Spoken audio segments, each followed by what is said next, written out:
와, 진짜 너무한 거 아이가? 아니, 한두 번 거부하는 거 그렇다 쳐도 이거 분명히 건물주 갑질이고 횡포다.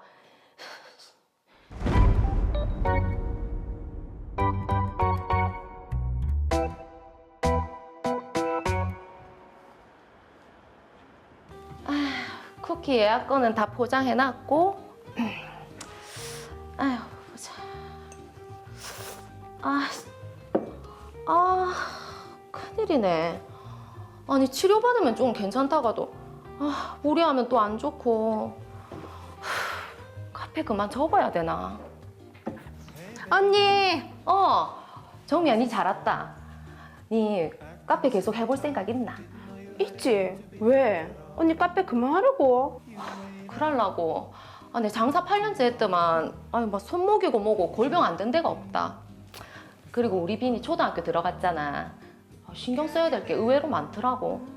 친구들 얘기 들어보니까 애 초등학교 들어가면 일 그만두는 경우가 많다고는 하더라. 그리고 우리 신랑도 내 가게 그만하고 가정에만 집중해줬으면 하고. 그래서 내 저번에 고민하고 있으니까 네가 카페 해보고 싶다 했잖아. 응. 여기 위치도 너무 좋고 언니 단골도 많잖아. 나야 여기 인수 받으면 너무 좋지. 맞지?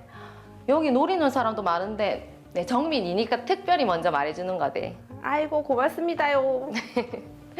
그리고 내 여기 들어올 때 권리금 좀 많이 지급한 거 알고 있지? 그래. 권리금 아마 제대로 받을 기대. 알겠다. 그리고 여기 계약 기간 끝나는 기간이 2019년 12월 31일까지거든? 내가 임대인한테 미리 말해 놓을게. 알겠어. 여기 위치도 괜찮고 아마 하면 잘 될 기다. 제가 카페를 그만둬야 될 것 같아서요. 그럼 임대차 계약 끝나면 갱신은 안 할 거네요? 예. 그리고 제가 새로운 임차인을 소개 좀 해드릴까 하거든요. 황 사장이 새로운 임차인을. 네. 저 여기 처음 계약할 때 권리금을 꽤 많이 지급했었잖아요. 단골 손님도 많고 해서. 저 아는 친한 동생이 있는데 여기서 카페를 계속 하고 싶다고 하더라고요. 마침 오네요. 정미야, 여기. 여기 건물 임대인분. 안녕하세요. 네. 장사는 해보셨어요? 아니요. 처음입니다. 직장 다니다가 그만두고 이 카페 인수하고 싶어서요. 인테리어 한답시고 상가 공사하고 그런 거 싫은데. 여기 그대로 인수받을 거라 그런 걱정은 안 하셔도 됩니다. 나도 생각을 좀 해볼게요. 저도 잘 아는 친구니까 믿고 임대해 주셔도 괜찮을 겁니다. 저도 권리금을 회수해야 되니까. 나중에 연락드릴게. 네. 뭔가 탐탁지 않아 하는 것 같죠? 임대인이 지나치게 간섭하는 거 아닙니까? 그 저번에 소개해준 사람하고 임대차 계약 못 하겠습니다. 아니, 왜요? 계약 조건이 안 맞아. 아니, 임대차 계약 조건은 제가 임차하고 있는 조건이랑 똑같은데요. 어쨌든 아는 사람이다 어쩐다 하면서 점점 요구사항도 많아질 거고 관상도 안 좋아. 관상까지는 그게 아닙니까? 무슨... 아무튼 그 사람하고는 임대차 계약 안 합니다. 좀 황당하네. 아니, 임대인이 계약을 안 하겠다고? 정미한테 미안하지만 다른 사람 알아봐야겠네.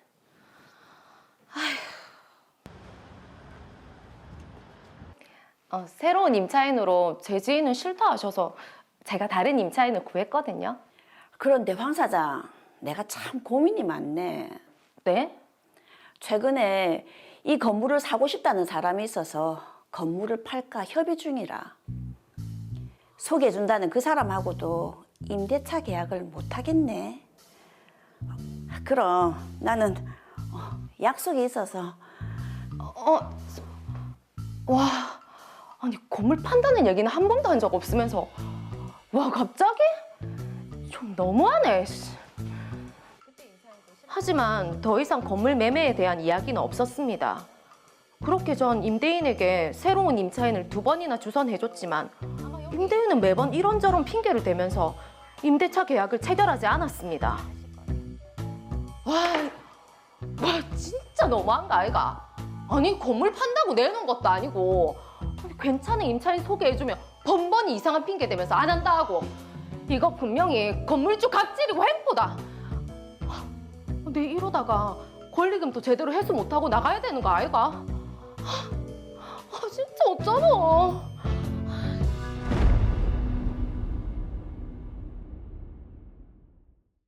네, 황덕희 씨가 정말 애가 탈 것 같아요. 새로운 임차인을 구해줬는데 강물주 씨가 매번 싫다 그러시니까 너무한 거 아닙니까? 야, 이 정도 되면 강물주 씨가 조물주 씨를 흉내낼 것 같습니다.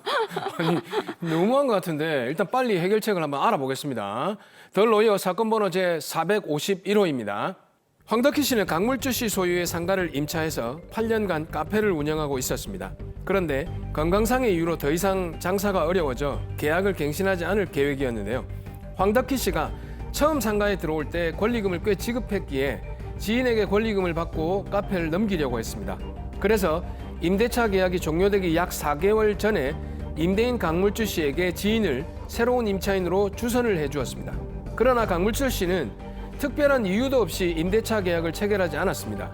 황덕희 씨가 또 다른 새 임차인을 소개했지만 강물주 씨는 건물 매매를 협의 중이라며 거부했는데요. 이후 황덕희 씨가 새로운 임차인을 추선해 줄 때마다 강물주 씨는 이런저런 핑계를 대며 임대차 계약을 체결하지 않았습니다. 강물주 씨의 이런 행동에 황덕희 씨는 권리금 회수를 방해하는 건물주의 갑질이며 횡포라고 분개하고 있는 상황입니다. 그러게요. 황덕희 씨가 주선한 임차인이 지금 뭐 관상이 안 좋다. 또 동일한 계약 조건인데 조건이 안 맞다. 이렇게 거부하는 게 아무리 봐도 강물주 씨의 횡포가 아니면 이게 뭐겠습니까? 그렇죠. 예. 자, 박시은 변호사님. 강물주 씨의 이런 행동 법적으로 책임을 물을 수 없나요? 예, 법적으로 책임을 물을 수가 있습니다. 상가건물 임대차 보호법에서는 임차인의 권리금 회수기의 보호에 관한 규정을 두고 있는데요. 임대인은 임대차 기간이 끝나기 6개월 전부터 임대차의 종료 시까지 임차인이 주선한 신규 임차인이 되려는 자로부터 권리금을 지급받는 것을 방해해서는 안 된다고 규정하고 있습니다. 네. 자, 그런데 지금 강물주 씨는 황덕희 씨가 새로운 임차인을 소개해 줄 때마다 이런저런 핑계를 대면서 임대차 계약 체결을 거부했는데 이건 어떻습니까? 네, 그렇습니다. 강물주 씨는 황덕희 씨가 권리금을 회수할 수 있는 기회를 방해한 것이기 때문에 권리금 회수 기회 방해에 따른 손해배상 책임을 지게 됩니다. 야, 그렇다면 이게 권리금 회수 기회 방해에 따른 손해배상금 이게 구체적으로 어느 정도까지 받을 수 있을까요? 예, 손해배상액은 신규 임차인이 임차인에게 지급하기로 한 권리금과 임대차 종료 당시의 권리금 중 낮은 금액을 넘지 못한다라고 규정을 하고 있습니다. 네. 따라서 둘 중 낮은 금액을 손해배상액으로 청구할 수 있겠습니다. 신규 임차인이 주기로 한 권리금과 그리고 임대차 종료 당시의 권리금 중에서 낮은 금액을 손해배상액으로 청구할 수 있다. 낮은 금액이라 하더라도 그럼 권리금 전부를 다 받을 수 있나요? 예, 기본적으로는 손해배상으로 권리금 상당액을 모두 받을 수가 있습니다. 그런데 이것은 임대인으로부터 권리금 자체를 받는 것이 아니라 권리금 상당의 손해배상액을 받는 것이기 때문에 네. 분명 그 돈의 성격에 차이가 있습니다. 네. 그렇다 보니 그 액수에 있어서도 손해배상법상의 공평의 원칙에 따라 임대인의 책임 부담 부분이 제한되기도 합니다. 실제 판례 중에 임대차 계약 기간의 체결 경위나 기간, 그리고 해당 상가의 소유권 변동 내역, 임대차 목적물의 장소적 이익들을 모두 고려해서 임대인의 손해배상 범위를 70% 정도로 제한한 사례가 있습니다. 네. 자, 그렇다면 이 드라마 사례 황덕희 씨 같은 경우에는 얼마나 받을 수 있을까요? 예, 황덕희 씨의 경우는 신규 임차인에게 지급받기로 했던 권리금은 1억 1,000만 원이었고 또 임대차가 종료할 당시의 권리금 감정평가액은 1억 원 정도였습니다. 네. 따라서 둘 중에 낮은 금액인 1억 원을 받을 수가 있는데요. 여기에서 또 이 1억 원의 평가 금액에 대해서 그 내용을 살펴봤더니 임대차 목적물의 장소적 이익으로 인해 형성된 부분이 확인이 됐습니다. 이거는 쉽게 말해서 황덕희 씨가 영업을 잘해서 가치가 높아진 부분이 아니라 이 건물의 위치 자체가 굉장히 좋았던 건데요. 이런 장소적 이익은 사실 임차인이 영업 과정에서 형성한 권리금이라고 볼 수는 없거든요. 그렇기 때문에 이 부분 비율이 30% 정도 인정될 것으로 보이고 그렇다면 실제로는 7천만 원 정도의 권리금을 받을 수 있을 것으로 판단이 됩니다. 네. 야, 이게 지금 아까 황덕희 씨가 데려왔던 지인한테만 넘겨서도 1억 1천만 원을 받는 거 아니었겠습니까? 7천만 원 좀 아쉽긴 한데 그래도 이거라도 이제 받을 수 있어서 다행이긴 하거든요. 그렇다면 이 권리금 회수 기회 방해로 인한 손해배상 책임 요거는 언제부터 개시가 되는 겁니까? 네, 임대차가 종료한 날이 그 이행기가 되고요. 그 다음 날부터 지체 책임을 지게 됩니다. 이 권리금 회수기의 방해로 인한 손해배상 책임이라는 것이 상가 임대차법에서 특별히 규정한 법정 책임이기 때문에 그 책임은 임대차가 종료한 다음 날부터 지체 책임을 지게 되는 것입니다. 네. 자, 저희가 오늘 뭐 권리금 얘기를 하고 있지만 사실 상가 임대차 분쟁 살펴보면 권리금 분쟁이 일어나는 경우가 참 많은데 이게 권리금이라는 게 예를 들어서 기존 가게를 인수할 때 뭐 그런 고객이나 영업 방식을 인계받는 대신에 지불하는 대가잖아요. 이게 법에서 정하는 이 권리금이라는 게 어떤 건가요, 정확하게? 예, 권리금은 임대차 목적물인 상가 건물에서 영업을 하려는 사람이 영업시설이나 거래처, 영업상의 노하우 등의 재산적 가치에 대해 보증금과 차임 이외에 지급하는 어떤 금전적인 대가를 말하는 것인데요. 네. 보통 상권이나 입지에 대한 바닥 권리금, 그리고 기존 임차인의 영업 노하우 등을 기반으로 하는 무형의 영업 권리금, 그리고 상가 내부의 인테리어나 집기 등을 포함하는 시설 권리금으로 나누고 있습니다. 네. 이 중 가장 문제되는 것이 무형의 영업 권리금인데요. 보통은 기존 임차인이 가지고 있는 영업상의 노하우나 거래처 정보, 쌓아온 신용 같은 것이 여기에 속하게 됩니다. 그러게요. 영업 노하우나 거래처와의 신용 이런 부분은 금전적으로 좀 계산하기가 힘들 것 같은데요? 예, 그렇습니다. 무형재상들은 사실상 액수로 환산하는 것이 쉽지가 않은데요. 보통 소송 중에 영업권리금을 확정하는 것은 감정평가를 통해서 이루어집니다. 흔히 건물이나 토지 가치를 평가하기 위해 감정평가를 하는 것은 잘 알고 계실 텐데요. 그렇죠. 권리금도 마찬가지로 감정평가를 통해 그 금액을 구체적으로 확정을 할 수가 있습니다. 근데 권리금이라는 게 아까 말씀하셨다시피 무형의 어떤 재산적 가치인데 네. 이것을 감정평가를 통해서 할 수 있는지 모르겠네요. 어떤 기준이 있나요? 예, 감정평가 실무 기준을 살펴보면 시설 권리금의 경우에는 원가법을 기준으로 하되 관리 상태 등을 고려해서 감가 수정을 하고 있고요. 네. 또 무형의 권리금은 장래 기대되는 순수익, 이러한 순수익을 현재의 가치로 환산해서 계산을 하고 있습니다. 실제 소송 절차에서는 이렇게 나온 감정평가 금액을 통해서 임대차 종료 당시의 권리금 액수를 확정을 할 수 있습니다. 자, 그런데 이게 임대인은 꼭 기존 임차인이 소개하는 새 임차인과 무조건 계약을 해야 이게 손해배상을 지지 않는 건지 실제로 이게 사정이 있어서 임대차 계약을 체결하지 못하는 임대인도 많을 것 같거든요. 네, 당연히 그런 경우도 있습니다. 상가 임대차법에서도 예외 규정을 마련해 뒀는데요. 임차인이 3기의 차임액 상당액을 연체한 경우나 거짓으로 임차한 경우, 목적물을 고의로 파손한 경우, 해당 목적물이 노후에서 건물을 철거하거나 재건축해야 하는 경우 등에 해당하는 때에는 신규 임대차 계약을 거절할 수가 있습니다. 네. 따라서 이런 경우까지 임대인이 손해배상 책임을 부담하는 것은 아닙니다. 자, 이 드라마 사례에서는 강물주 씨가 건물 매매를 협의 중이라고 이렇게 하셨는데 그렇죠. 실제 이 건물을 팔기 위해서 협의 중이더라도 임대차 계약 체결을 거절할 수는 없는 건가요? 예, 매매 계약을 체결하려고 협의 중이라는 사정만으로는 임대차 계약 거절에 정당한 사유가 있다고 보기 어렵다는 판례가 있습니다. 실제 판례에서는 임대인이 건물 가치를 높이기 위해서 리모델링을 할 예정이었고 또 건물을 다른 사람에게 팔 계획을 가지고 있었는데요. 임대인이 이런 이유를 들면서 임대차 계약을 거절을 했지만 법원은 이와 같은 경우라도 임대차 계약 거절에 정당한 사유가 있는 것은 아니어서 임대인은 권리금 회수기의 방해로 인한 손해배상 책임을 진다고 판단했습니다. 자, 제가 이 상가 임대차 권리금 분쟁에 대해서 조금 알아보니까요. 임대인이 뭐 자신이 상가를 쓸 거다. 아니면은 가족이 장사를 할 거다 이렇게 말을 하면서 권리금을 따로 보상을 안 해주고 그냥 나가라고 하는 경우도 있다고 하더라고요. 맞아요. 예. 예, 실제 상담 오시는 많은 분들이 임대인이 이제 우리 가족이 여기에 상가에서 영업을 할 거니까 이사비 조금 주고 그냥 나가시라 이렇게 얘기를 하고 있다. 네. 이런 경우 어떻게 해야 합니까? 라고 문의를 하시는데요. 이런 경우도 임차인은 임대인에게 권리금 상당을 손해배상으로 청구할 수가 있습니다.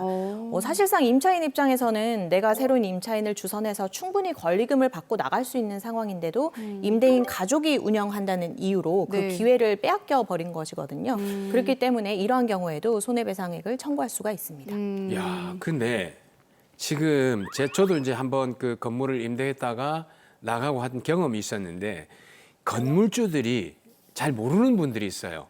내가 이 권리금 회수를 방해하면 손해배상을 해야 된다라는 사실을 모르는 분들이 꽤 많아요. 그렇지 이런 않습니까? 법을요? 네, 맞습니다. 예, 이 판례가 좀 최근에 나온 거죠? 예, 최근에 확정된 판례입니다.